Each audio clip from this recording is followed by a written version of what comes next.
How can I take something and build it in a way that's going to keep going when I'm gone? For builders, founders, and entrepreneurs, it feels like everyone wants to tell you how to run your company. And if you ignore their advice, well, you're not going to make it. Most of that advice, though, is hypothetical. Wouldn't it be more valuable to hear what someone actually did? I'm Jason Lengstorf, and I'm in Miami to hear real stories about real companies from the people who built them. This is the Build Log.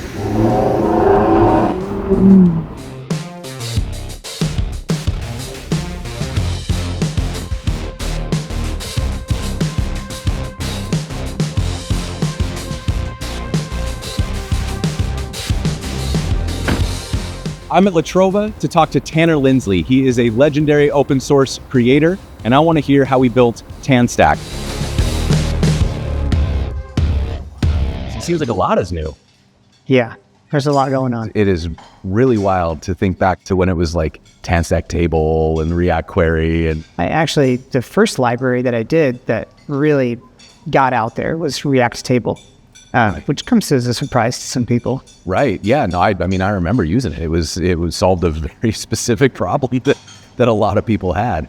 So was it in your head that like this was a possible future? Oh, no, not at all. And so that has now snowballed to where you stopped focusing on React. The like React query is now TanStack query. And if I'm understanding correctly, you're even to the point now where like there's stuff in the TanStack suite that like you have not actually contributed to outside of putting it into the TanStack suite. Correct.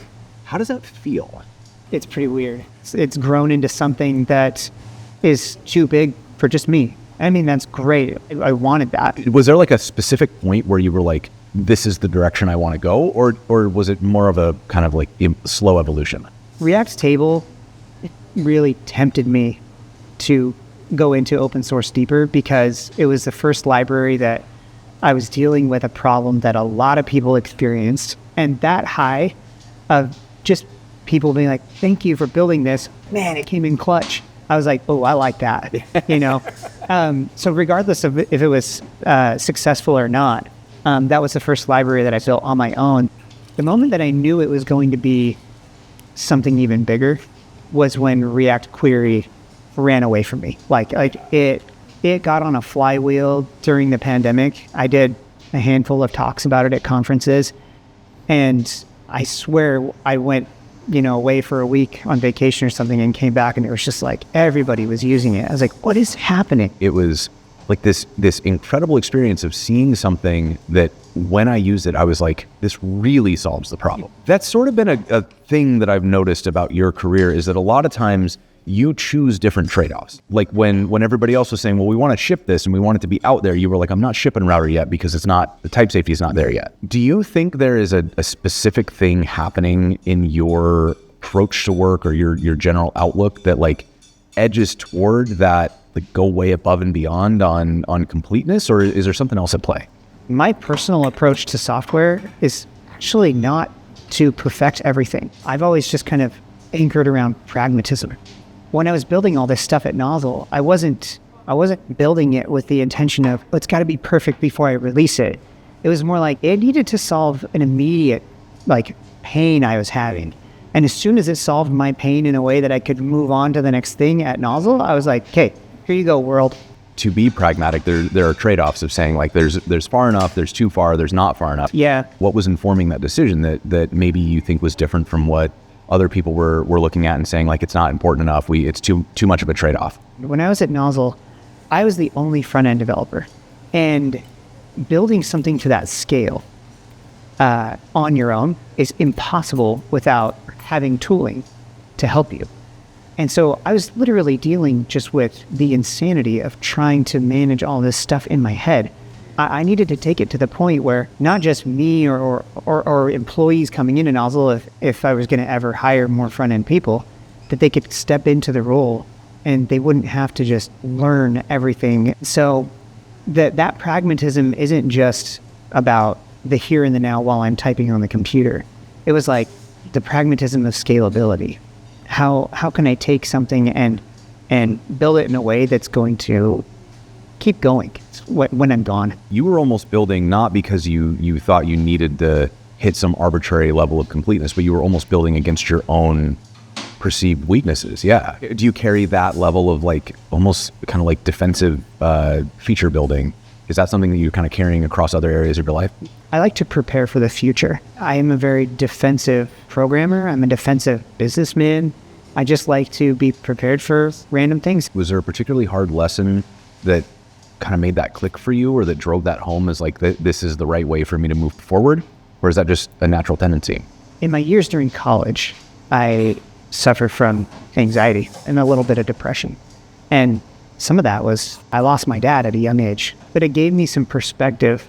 And you could probably say I carried a lot of that into the way that I work. I think you could look at some of the software that's come out of TanStack, and a lot of it is kind of based around what can we build that will not just help people get through a rough time with building something, but what could we build that would actually just let them to never have to feel that pain again? I mean, that's really valuable. Are there active things that you've been doing or specific ways that you think about community that you think have led to TanStack being such a healthy community? And also, I guess, the contributors being your team, like a really healthy and productive team. You build something, it's your baby. Yep. And then the idea of saying, okay, I'm going to let somebody in on this, that can be really scary. But I'll be honest, it never has been scary for me bringing in any of my maintainers. And I think that doesn't say much about me personally. I think it says more about them and who they are. They just kind of naturally presented themselves as an asset and put in the work and the time. And before I knew it, they knew everything better than I did. And then one day I'm like, hey, by the way, you hold the reins now. Anything specific to cultivate?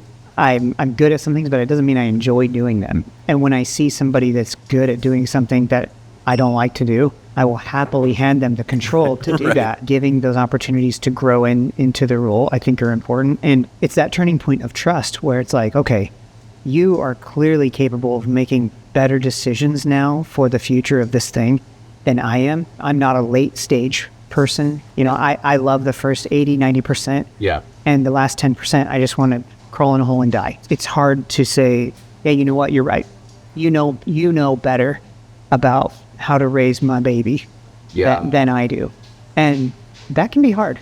I think the thing that I've always kind of found impressive is that in an industry that is just absolutely sodden with this idea of you've got to push hard, you got to be hyperbolic, you've got to have some hype cycles around it, you promise things that you'll deliver next quarter, like it's always about the next fundraising round or the next big conference or whatever it is.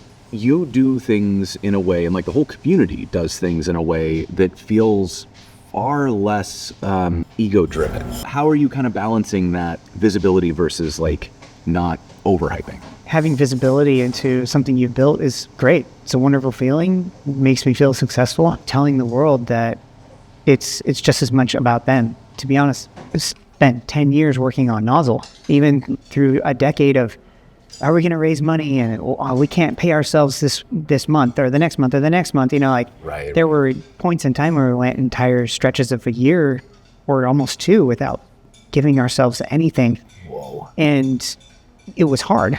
It's definitely hard, right? But at no point in time was I ever like, man, we don't have enough. I think that there's a lot to say about just being content with what you have. And that might be one of the vehicles that allows you to share. Yeah. Because if you're never content, why would you ever share? Right. I love that. One of the things that you mentioned is that like you have your faith, and that as part of that, you ended up doing a mission for 2 years, right? How much of that do you think just directly contributed to your ability to succeed in what you do? It changes you. It definitely changes you. And it doesn't have to be in a third world country or a different language. The resilience is definitely strengthened. Like it's really, really good at some point in your life to work in service. And whether that's working retail, waiting tables, whatever it is, but being in a position where you're not in control. Yeah. And you learn all these things where it's just like, I got to be really vulnerable here and just go to somebody and say like, hi, you don't know me, but I'd love to talk to you about this cool thing that I'm working on, and I hope that you'll help. You're in a leadership position of mostly volunteers, which means that you're sort of in a position where you're like in charge with no authority. Yeah. Right? Again, talking about the TanStack community, it's one that seems to function extremely well on a completely volunteer basis. A lot of the TanStack team is able to get some compensation. A vast majority of the TanStack maintainers are sponsored by TanStack. And it's hard because these people don't work for TanStack. Their time that they have and that they're willing to donate to TanStack is variable. How are you shaping community? How are you like structuring things? I'm trying my best to set a good example, and I'm trying to stay that way. Obviously, even today, I'm not the best example all the time of how to do things, and I have my own maintainers and community being like, Tanner, we shouldn't do that. That's like against our tenets. There are some things about like the software too, like the technical things that we laid out. These are kind of the tenets that we live by for building software, and we wrote those down. We put them on the website, and we put that there kind of as like a guard against bad actors and a guard against the things that might try and steer it in the wrong direction, but also as like a beacon of like, if you care about these things too, you will be at home here. So yeah, there's definitely some structure to it. But also, I think it's just the vibe. That signal of like, you belong here is really lacking in a lot of places. That trust and that, I guess, what do you say, that qualifying period or the qualifying steps. Right. I'm now not the only person doing that. And I just know right off the bat that this person is trustworthy, and they're humble, and they're a team player, and they're in it for the right reasons. In the context of like what TanStack can be or will become, are you putting any groundwork in place for like what you're striving for or what you're aiming to eventually accomplish? To be able to spend time actually doing the thing that you love and being with the people that you love, or waking up every day and being excited about what you do. Yeah. But also having balance and community around you. So TanStack is a business, and we are definitely burning the candle at both ends to try and grow TanStack. And my dream would be to expand this experience that I'm having to as many people as want to partake in that. It took 8 years for me to figure out how to make this work right as a full-time gig just for me. And now I've basically given myself the challenge of doing that for up to as many of my maintainers as I can possibly muster. Right. And then is that like your focus right now is kind of designing the business model of TanStack? That's more like a side quest. I would get bored if that was the only thing. I'm not a businessman. Okay. If building a business meant letting go of kind of that technical side of myself, I would never do it. Gotcha. Because I would stop having fun. I love that, when we met years ago, it felt like you were just so excited about whatever the thing was you were going to show. It's a joy to watch you because you can just see the room sort of gravitate to circle around your screen and see whatever you're building, because we can feel how much energy you've got. I also love that it isn't being driven by like how much money can we raise or how much can we charge for this, but rather how can we make this into something that allows more people to get to do the thing that they want to do. Yeah. I wish you nothing but the best, and I cannot wait to come back in a few more years and have this conversation again and see what else is new. Yeah, you bet. All right, let's cut it. Dude, that was awesome.